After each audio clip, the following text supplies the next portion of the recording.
Yeah.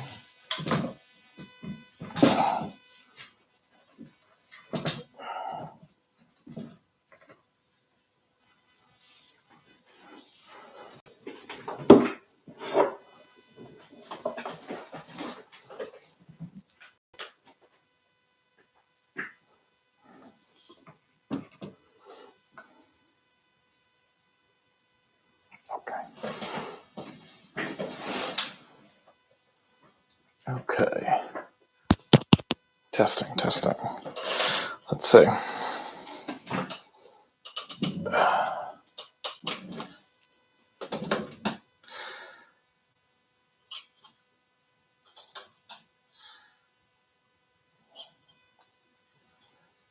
All right. So I'm testing this out.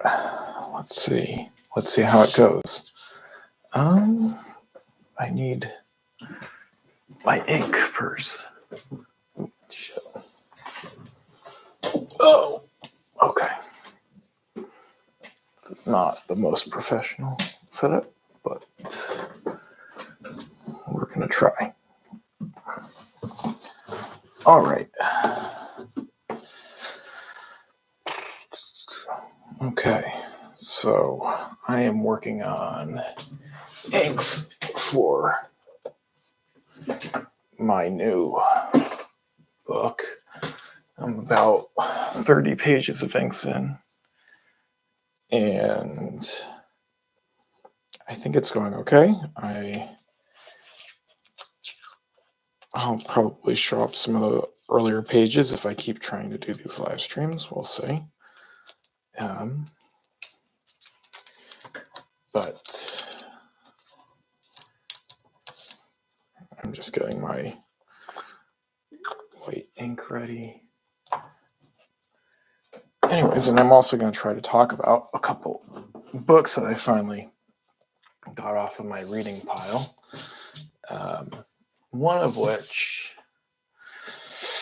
was actually has had some influence on this book that I'm working on.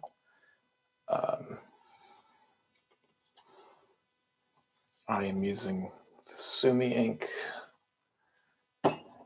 and all right, so let's get to it. I did some work on this page the other night, but I do need to finish the second panel, and I want to add a lot of white ink on the first panel to clean up some of the figures. And I'm going to see if I can erase without smudging anything, and I can get it. Yeah.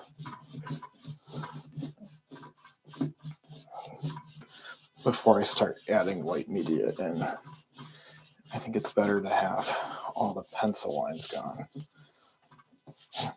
So I made a bit of a change to the original, actually I ended up reverting back to a more original concept for the story. Originally this was going to be a more traditional frontier settlers versus Western Native Americans type of thing, and whatever, misunderstanding and revenge and cycles of violence. Anyways, it was getting a bit too heady and complicated, and I was talking with Sean over at Living the Line, who published my last graphic novel, House on Fire, and we were discussing, how this book was going and whatever, and he had actually been started, and I'll get to talk about the first book. He started a manga horror line called Smudge, and this is the second book that he's put out through that line. It's called UFO Mushroom Invasion. I just finished this the other night, and it's a pretty wild book, and it's from 76. Okay. So anyways,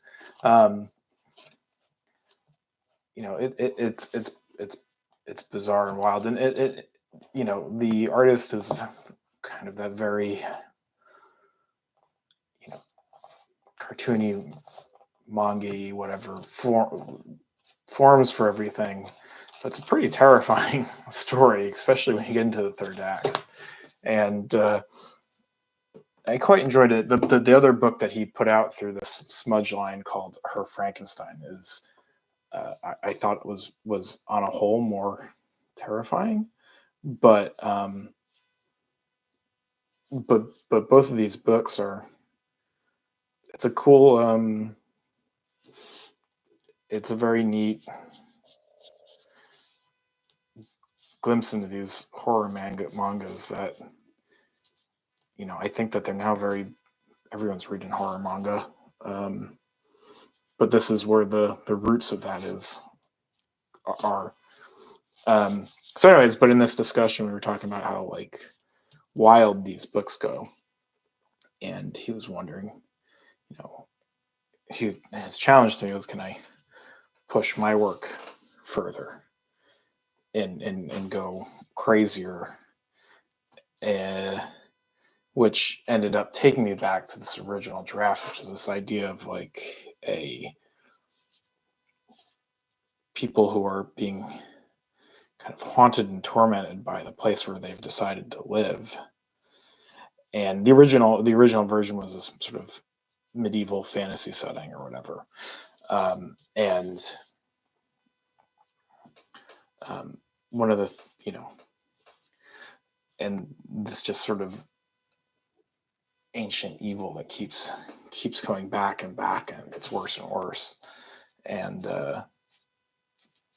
people are trying to survive against it. And it's a question of, when do you give up and when do you admit defeat from whatever the land or the circumstances that are be outside of your control. When do you just say, well, fuck it, we're gonna leave?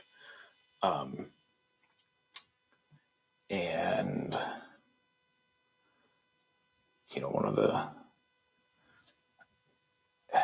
it's an interesting thing with my wife and I bought an old house, and there's old home problems. It's from the 1700s, and you're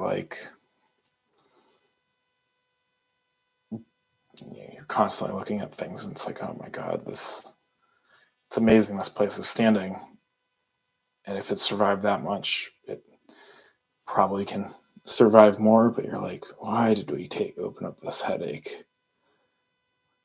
And there's maybe some frustration in that I think I was kind of trying to work out in some of this book. I also just wanted to have a very crazy genre piece that has a little bit more action to it, a little bit more craziness than my last book, House on Fire, which was very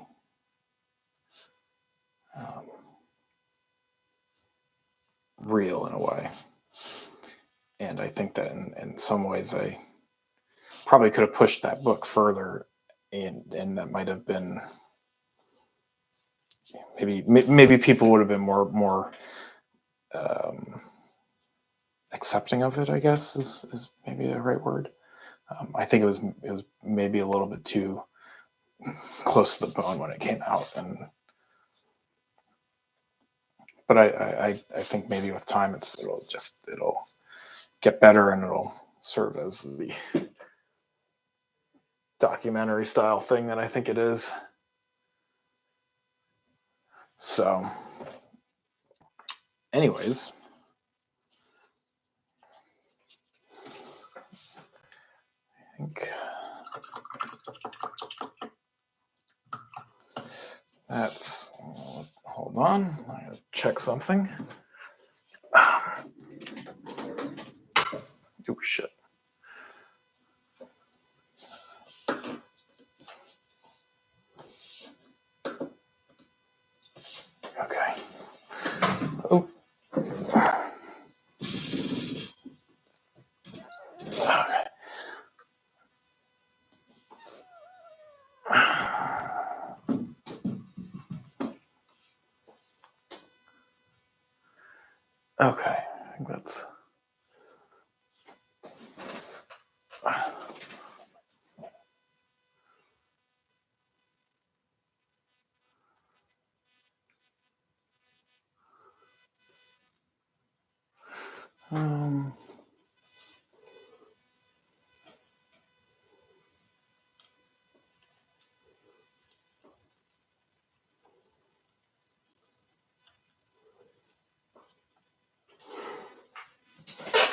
Okay.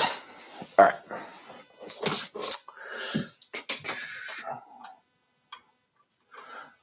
Let's get look for a beat up brush up here to throw some more trees into the background. So I have like just a ton of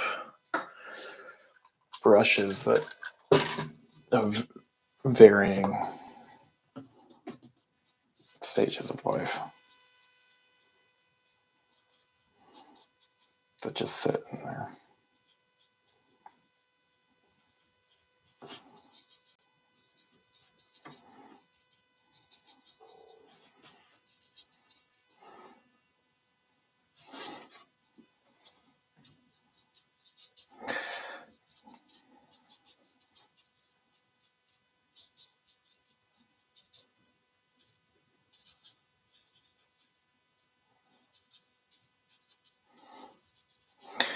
One thing that I want to do is, it's probably not going to happen on this book, but figure out like how to do watercolors or something on these pages, because I'd like to be able to have that second, have additional tones and stuff. And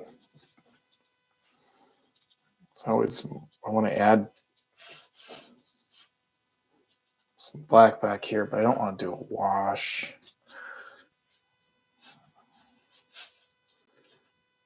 He says as he lines up the ink.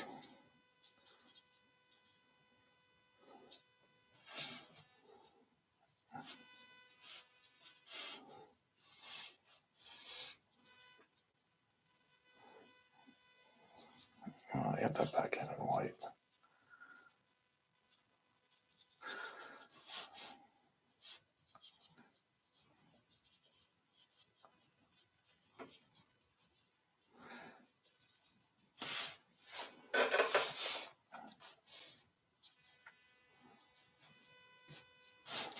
Okay. So,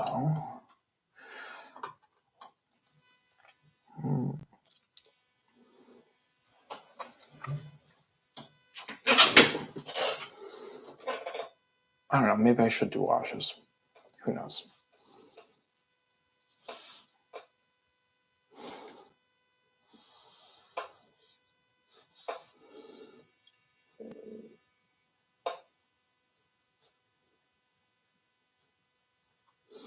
So, the next book I wanted to talk about, and I'll do my two Living the Wine books first, that I also finished recently, was Surviving on Mars by Brandon Graham. It's a collection of Brandon's diary comics. And they're fantastic. He covers, it's a pretty decent stretch of time that he covers in the book, and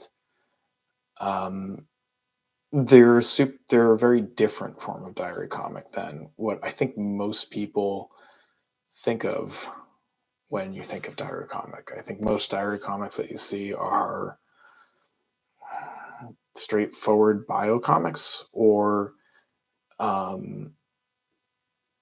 cartoon, like funny comics. I mean, the ones that I think of, and these aren't a diss to them because I quite like the books.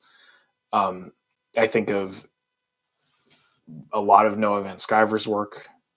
They're not really diary comic. They're autobio. And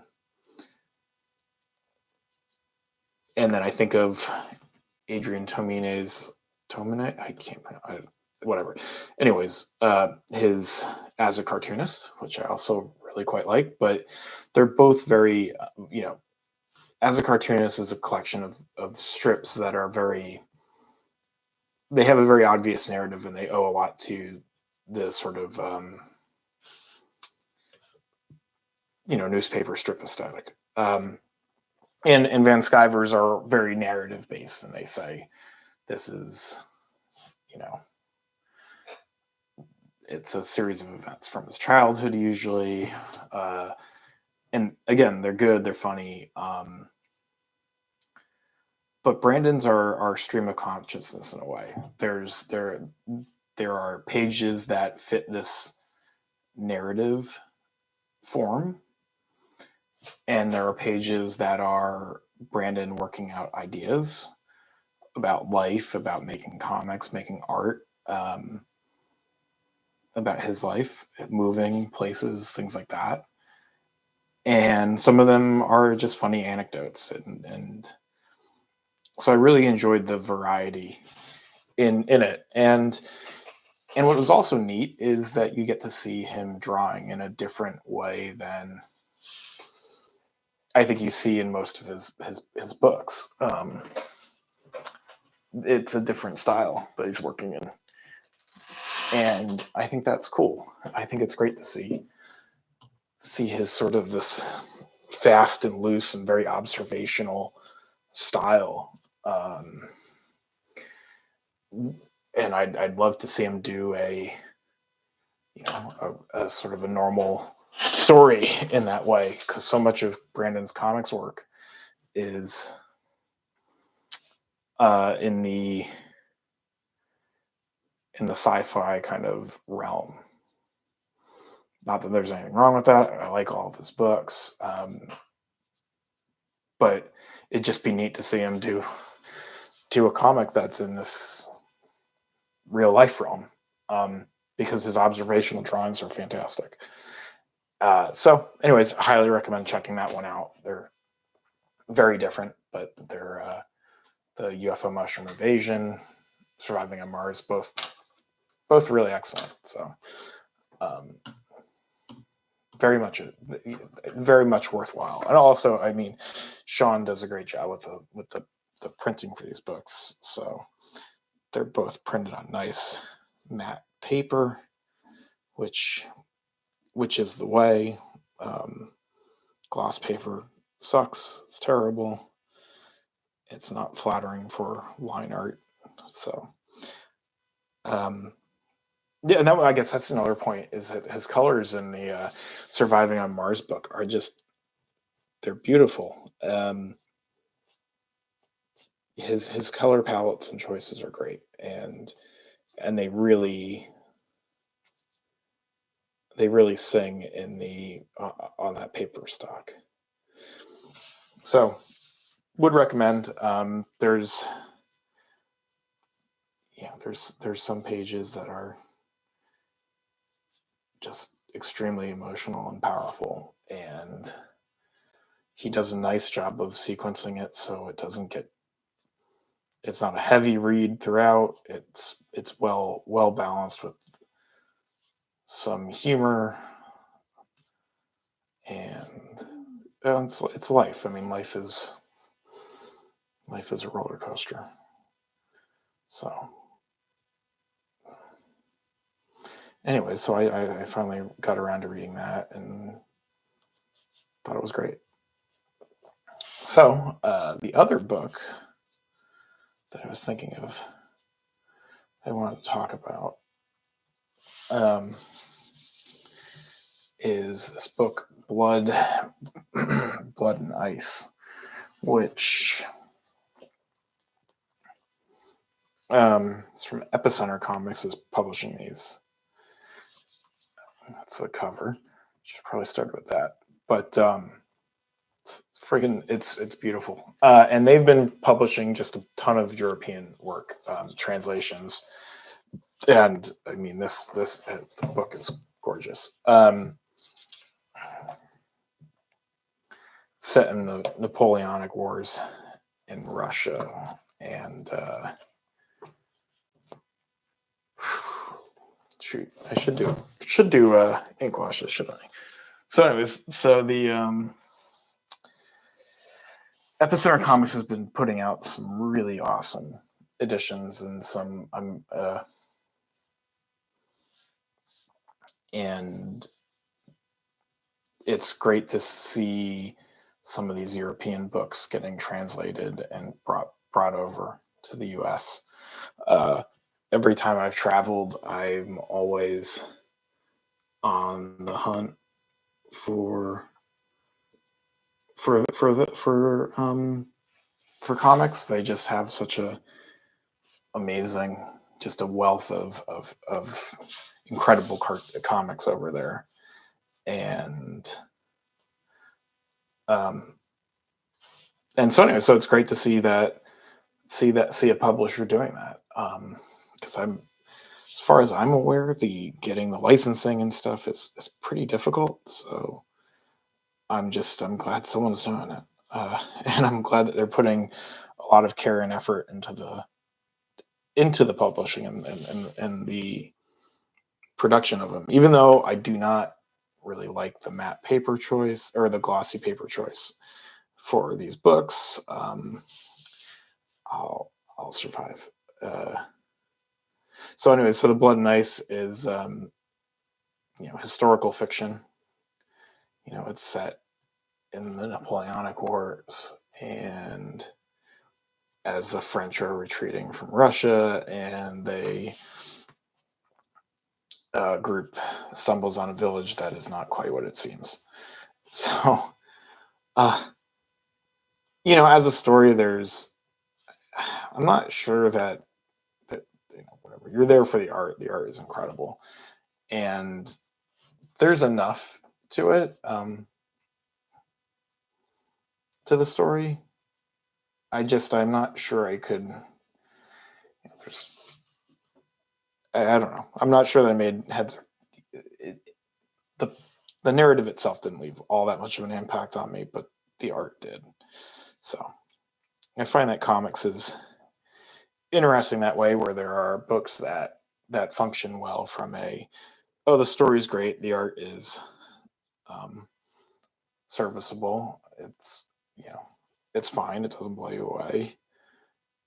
Then there are comics that the art is what you're there for, and the story is fine, sometimes even bad, but the art is so good that makes it, you can overlook any flaws. I'm sorry, the art is so good that you can overlook any flaws in the story. I do think it's harder for a good story to overcome too many flaws in the art. But and then the third, obviously, is one that has incredible art, incredible story, and it's lasting on both counts. It's a complete work, if you will. And I think a good comic needs to, for me, I find that I am more drawn to, books of the second category, good, just incredible art, and books of the third category, which are harder to find, I suppose. The other thing,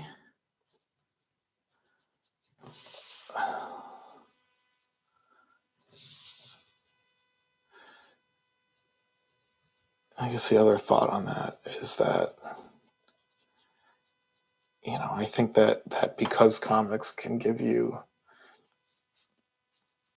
different things, right?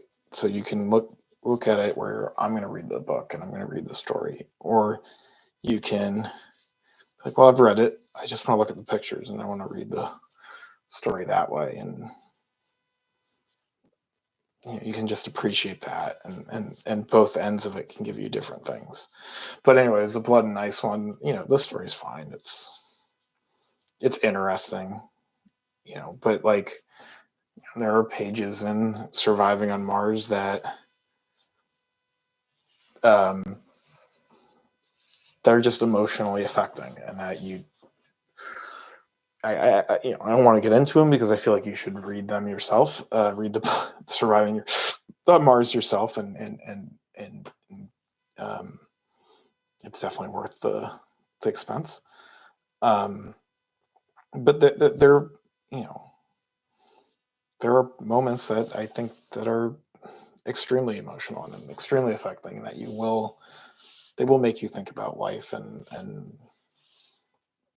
how you go about yours. And I found that UFO Mushroom Invasion, even though the art is,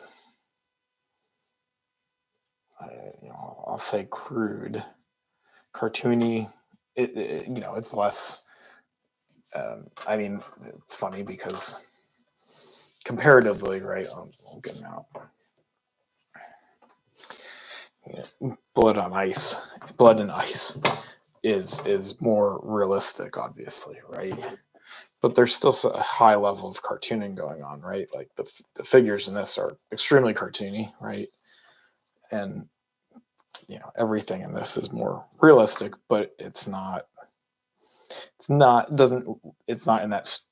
awful uncanny valley of photorealism that has plagued so many modern comics, where they're stiff and lifeless. But I found that the horror twists and turns in the UFO Mushroom Invasion are more horrific and scary than the horror twist in Blood and Ice.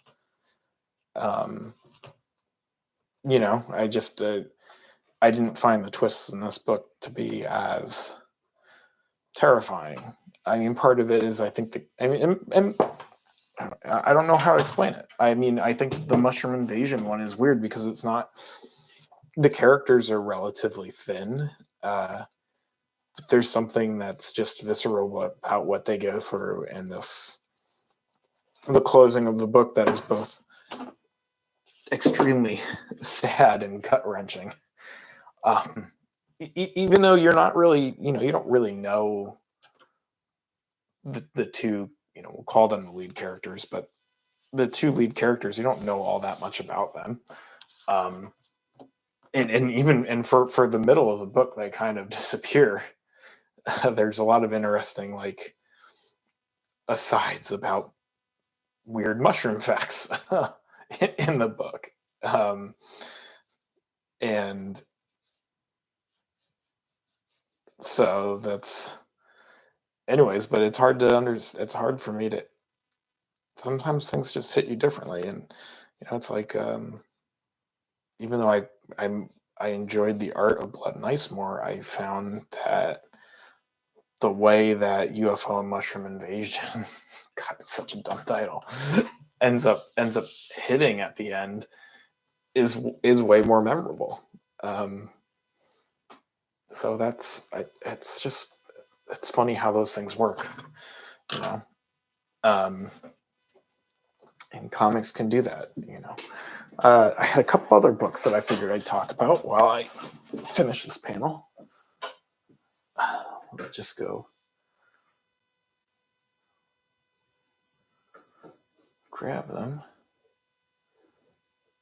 Let's see. Okay.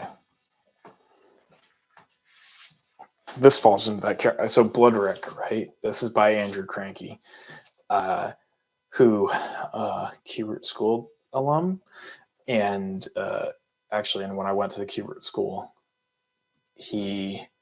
I wouldn't go to they had a Saturday morning sketch class. So when I was a kid, I would go, and I have a couple of random pieces that he drew, because he was friends with the guy who taught our class, and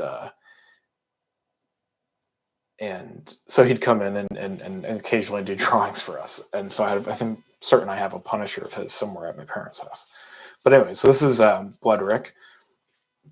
And I picked up, he talks about it in the first page, I picked up his Ashcan at the SPX in 2019 of it. And, I like his artwork a lot. I love the sort of the pencil style.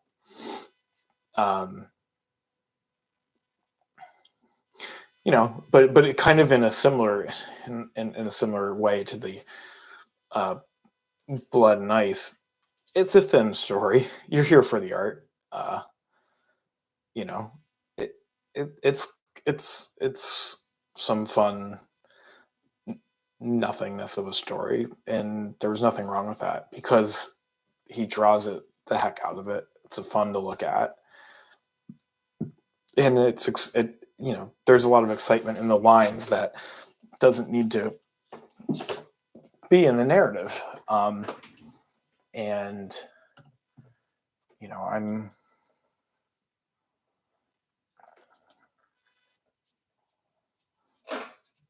I'm okay with that. Like, not everything needs to be everything. But I mean, if you're gonna pick it up, just pick it up because you like the art, because you think it's a fun concept, or it's a fun genre, really.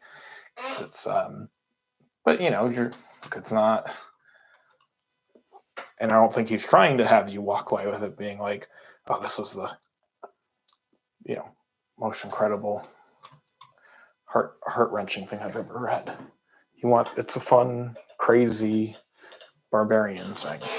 And yeah. So I did that.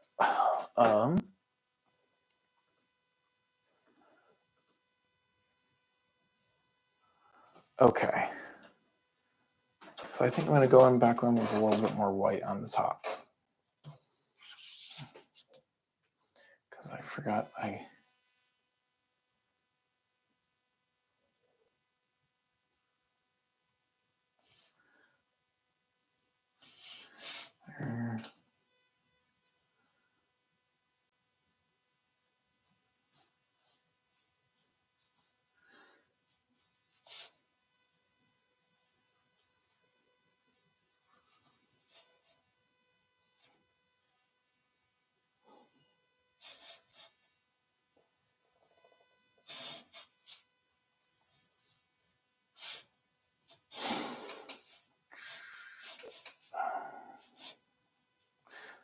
Okay.